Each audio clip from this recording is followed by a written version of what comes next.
চতুর্থ শ্রেণীর বাংলাদেশ ও বিশ্ব পরিচয় বই নিয়ে আমি তোমাদের সাথে ধারাবাহিকভাবে আলোচনা করছি। তার ধারাবাহিকতা এখন তোমাদের সাথে 31 পৃষ্ঠা থেকে আলোচনা করব। টপিক হলো আমাদের 4 নম্বরটা ত্রিপুরা। ত্রিপুরা নিয়ে আমরা পুরোপুরি আলোচনা করব। এখানে আমরা ত্রিপুরাদের একটা ছবি দেখতে পাচ্ছি, পোশাকের ছবি।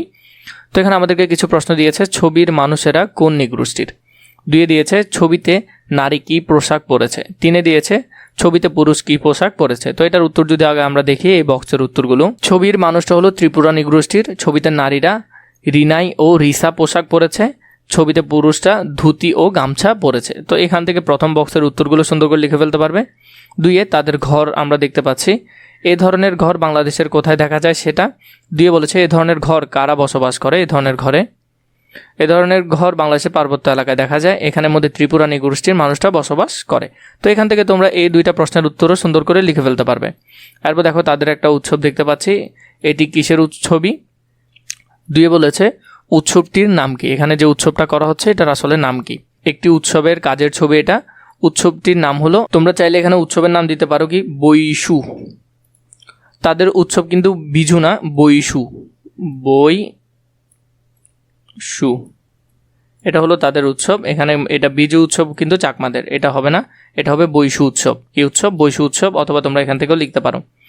এর পরের টপিকে আমরা যাওয়ার আগে ক নম্বর আমাদেরকে যেগুলো বলেছিল ছবিগুলো দেখে এবং ছবির পাশের ঘরে দেওয়া প্রশ্নগুলোর উত্তর আমরা লিখব।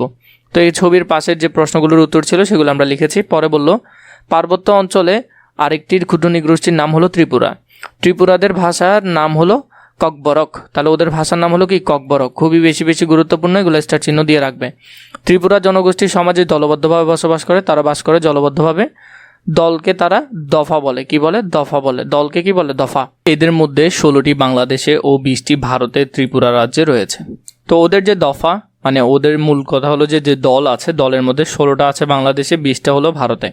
ত্রিপুরারা স্থানীয় উপকরণ বাঁশ, গাছ, ছন, বেত ইত্যাদি দিয়ে ঘর তৈরি করে। তাদের ঘরগুলো সাধারণত উঁচুতে হয়, মানে তাদের ঘরগুলো একটু উপরে হয়। ঘরে ওঠার জন্য সিঁড়ি ব্যবহার করে। বাংলাদেশে বসবাসকারী ত্রিপুরা জনগোষ্ঠী হলো পিতৃতান্ত্রিক। ছেলেরা বাবার সম্পত্তি ও মেয়েরা মায়ের সম্পত্তি লাভ করে। তারা হিন্দু ধর্ম অনুসারী, শিব ও কালী পূজা করে। তাহলে মূলত হলো যে তারা হিন্দু ধর্মের অনুসারী। তারা নিজস্ব কিছু দেবদেবীর উপাসনাও করে। গ্রামে সকল লোকের মঙ্গলের জন্য তারা কের পূজা করে। কি করা? কের পূজা করে। ত্রিপুরা জনগোষ্ঠীর লোকেরা রান্নার ক্ষেত্রে নিজস্ব ঐতিহ্য অনুসরণ করে। তারা বন জঙ্গল থেকে শাকসবজি সংগ্রহ করে এবং বাঁশের চোয়া রান্না করে থাকে। ত্রিপুরা মেয়েদের পোশাকের কোমরের নিচের অংশকে রিনাই ও উপরের অংশকে রিসা বলা হয়। তাদের কাপড়ের যেটা আছে, মানে পোশাকের আর কি, যেটা কোমরের নিচে পড়ে সেটাকে বলা হয় রিনাই এবং উপরের দিকের যে অংশটা আছে সেটাকে বলা হয় রিসা। তাদের নিকট নিজস্ব বৈশিষ্ট্যের অলংকার প্রিয়। ছেলেরা ধুতি, গামছা, লুঙ্গি ও জামা পরে। তাদের নববর্ষের উৎসব হলো বৈশু উৎসব। এই দিন তারা নদীতে ফুল দিয়ে মা গঙ্গার পূজা করে। আমরা ত্রিপুরাদের সম্পর্কে আরও জানব এবং তাদের সাথে মিলেমিশে বসবাস করব। ত্রিপুরাদের প্রধান সাংস্কৃতিক বৈশিষ্ট্যগুলো খুঁজে বের করে নিচের তালিকায় লিখি। সাংস্কৃতিক বৈশিষ্ট্য এবং তার বিবরণ। ভাষা কি? তাদের ভাষা হলো ককবরক। ধর্ম সাধারণত হিন্দু ধর্মে তারা থাকে, হিন্দু খ্রিস্টানের মধ্যে আছে। পোশাকের মধ্যে নারীরা রিনাই ও রিসা পরে, পুরুষরা ধুতি গামছা পরে। খাদ্যের মধ্যে ভাত, মাছ, শাকসবজি। সামাজিক উৎসব হলো বৈশু উৎসব। এটা হবে বৈশু উৎসব। বৈশু উৎসব। আর কৃষিকাজের ক্ষেত্রে তারা চাষাবাদ করে। এরপরে যেটা আছে নিচের ছকে ত্রিপুরা ও মণিপুরী নিগোষ্ঠীর সাংস্কৃতিক বৈশিষ্ট্যের মধ্যে তুলনা করে লিখি। সাংস্কৃতিক বৈশিষ্ট্য ত্রিপুরা এবং মণিপুরী। ভাষা ত্রিপুরাদের ককবরক, মণিপুরীদের বৈশ্যপ্রিয়া এবং মৈথি। তো এখানের মধ্যে হলো যে তাদের সাংস্কৃতিক বৈশিষ্ট্য ত্রিপুরা এবং মণিপুরীর মধ্যে কি বৈশিষ্ট্য? ভাষার মধ্যে ওদের ককবরক আর ওদের হলো বৈশ্যপ্রিয়া এবং মৈথি। ধর্মের মধ্যে দুজন হিন্দু ধর্মাবলম্বী। পোশাকের ক্ষেত্রে রিনাই ও রিচা হলো ত্রিপুরাদের।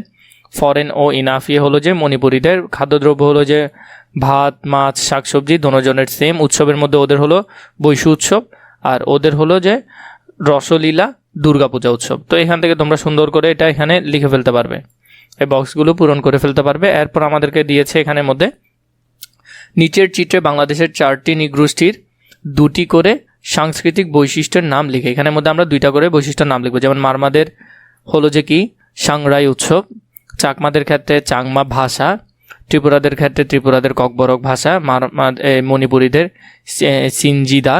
তো এখানে ক্ষেত্রে আমাদেরকে বাকি 2টা করে লিখতে হবে বৈশিষ্ট্য। তাহলে মারমাদের ক্ষেত্রে মারমা ভাষা তো দেওয়া ছিল, তারা বৌদ্ধ ধর্মাবলম্বী এবং তাদের উৎসব হলো যে সাংরাই। তাহলে মারমাদের ক্ষেত্রে তুমি এখানে সাংরাই তো ছিল বৌদ্ধ ধর্ম, আর এখানের মধ্যে হলো মারমা ভাষা, তো এই 2টা তুমি পূরণ করতে পারবে। এরপরে যেটা আছে চাকমাদের ক্ষেত্রে চাকমা ভাষা, ধর্ম হলো বৌদ্ধ ধর্ম এবং উৎসব হলো বিজু। তো ধর্মের ক্ষেত্রে চাকমাদের ক্ষেত্রে চাংমা ভাষা দেওয়াই আছে, বৌদ্ধ ধর্ম আর এক উৎসব হলো বিজু, এই 2টাতে 2টা লিখতে পারবে। এরপর ত্রিপুরাদের ক্ষেত্রে ভাষা হলো ককবরক ভাষা, পোশাক হলো যে রিনাই ও রিসা হলো যে তাদের পোশাক, আর উৎসব হলো এটা বিজু উৎসব হবে না, এটা হলো বৈশু উৎসব। ত্রিপুরাদের হলো বৈশু উৎসব, বৈশু উৎসব। তো এটা ত্রিপুরাদের ক্ষেত্রে তুমি ককবরক বৈশু উৎসব, আর এখানের মধ্যে যেটা ছিল সেটা সুন্দর করে লিখে দিতে পারবে রিনাই ও রিসা পোশাক। মণিপুরীরা সিলেট অঞ্চলের, এরপর ভাষা মণিপুরী নৃত্য, তাদের নৃত্য হলো মণিপুরী নৃত্য। তো এখানে মণিপুরীদেরটা সুন্দর করে লিখে দিতে পারবে, এখানে 2টা লিখে দিতে পারবে।